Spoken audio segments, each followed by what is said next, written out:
Analiza COVID-19 v zdravstvu.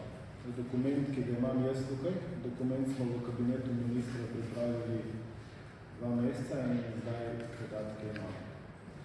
Že pred epidemijo smo imeli v slovenskem zdravstvu rak rane v čakalnih vrstah.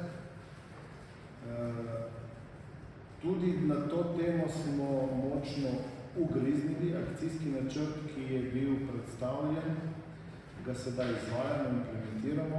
Alenka na moji desni strani bo predstavila, kje smo in s kakšnimi pravzaprav neverjetnimi težavami se ukvarjamo v 21.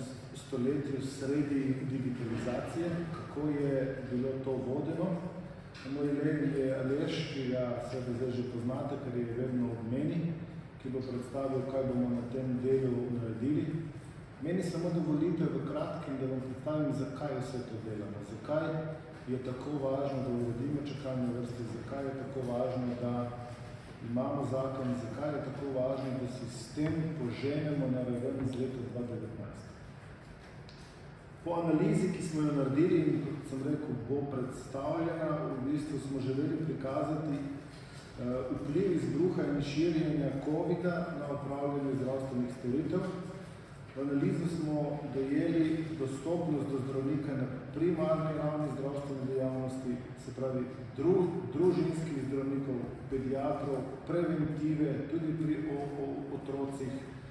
Ste videli zelo zanimivi podatki. Potem smo se osredotočili tudi na preventivne programe, se pravi, koliko manj se je naredilo v letih 20 in 21 pri programih ZORE, DORE, pri programih SVITA, koliko pravzaprav v procentih je izpada v programih za odrasle v referenčnih ambulantah.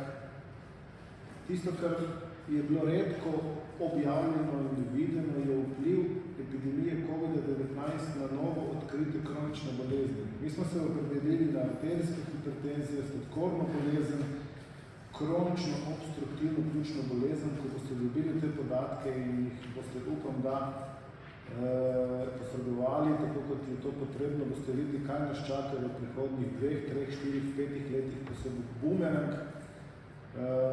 strategija COVID-a vrnil v slovensko zdravstvo z neverjetno silo. Prikazali smo tudi stanje v specialističnih ambulantnih dejavnostih pri prospektivnih programih, kjer smo vzeli vzorčni model artroskopij, zamenjavo kolka, kolena in operacije žolčnih kamnov. Številke tam niso tako drastično slabe, pa vendarle 15% izpad pomeni, da je pravzaprav 1000 ljudi ostalo brez operacije zamenjave kolka v 2 letih ali v 1 letu. Nismo izpustili tudi duševnega zdravja, kaj pomeni ta izpad, koliko manj je potem v nadaljevanju napotitev bilo iz primarnega, tudi iz sekundarnega, kaj pomeni to za zdravje ljudi, toliko manj napotnic. Vse številke grejo v desetine procentov. In na koncu, tisto, kar je za slovensko populacijo in tudi za evropsko populacijo pravzaprav tragično, je to, da se moramo soočiti, koliko manj novo odkritih rakavih obolenj smo odkrili v Sloveniji in koliko manj rakavih obolenj smo v teh 2 letih odkrili v Evropski uniji. Podatek, ki nas bo v nadaljevanju našega dela pravzaprav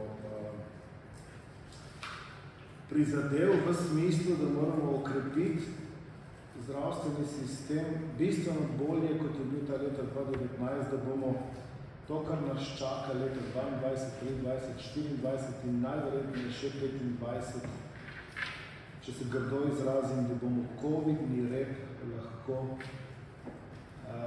korektno oddelali, da bomo vse pacijente, ki so bili v 2 letih prikrajšani, ustrezno obravnavali. In zato je toliko bolj važno, da imamo ažurirane sezname čakalnih vrst, delujoče e-zdravje, e-naročanje, da ne rečem e-zvem in vse, kar spada zraven.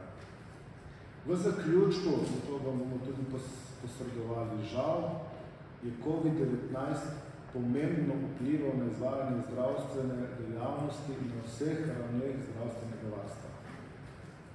Temu želimo na Ministrstvu za zdravje posvetiti posebno pozornost letos in v naslednjih 3 letih, saj bomo samo tako zagotovili tisto, kar je naša naloga, se pravi dostopnost do zdravstvenega varstva vsem skupinam, tudi tistim, ki so bili prizadeti.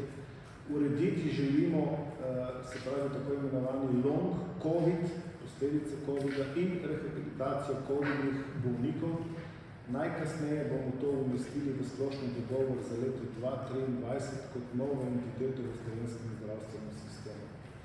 Na ta del populacije ne smemo pozabiti, torej COVID vendarle ni neka bolezen, ki je zanemarjena, pustila je dolgoročne posledice na družbo, kot tudi na zdravstveni sistem.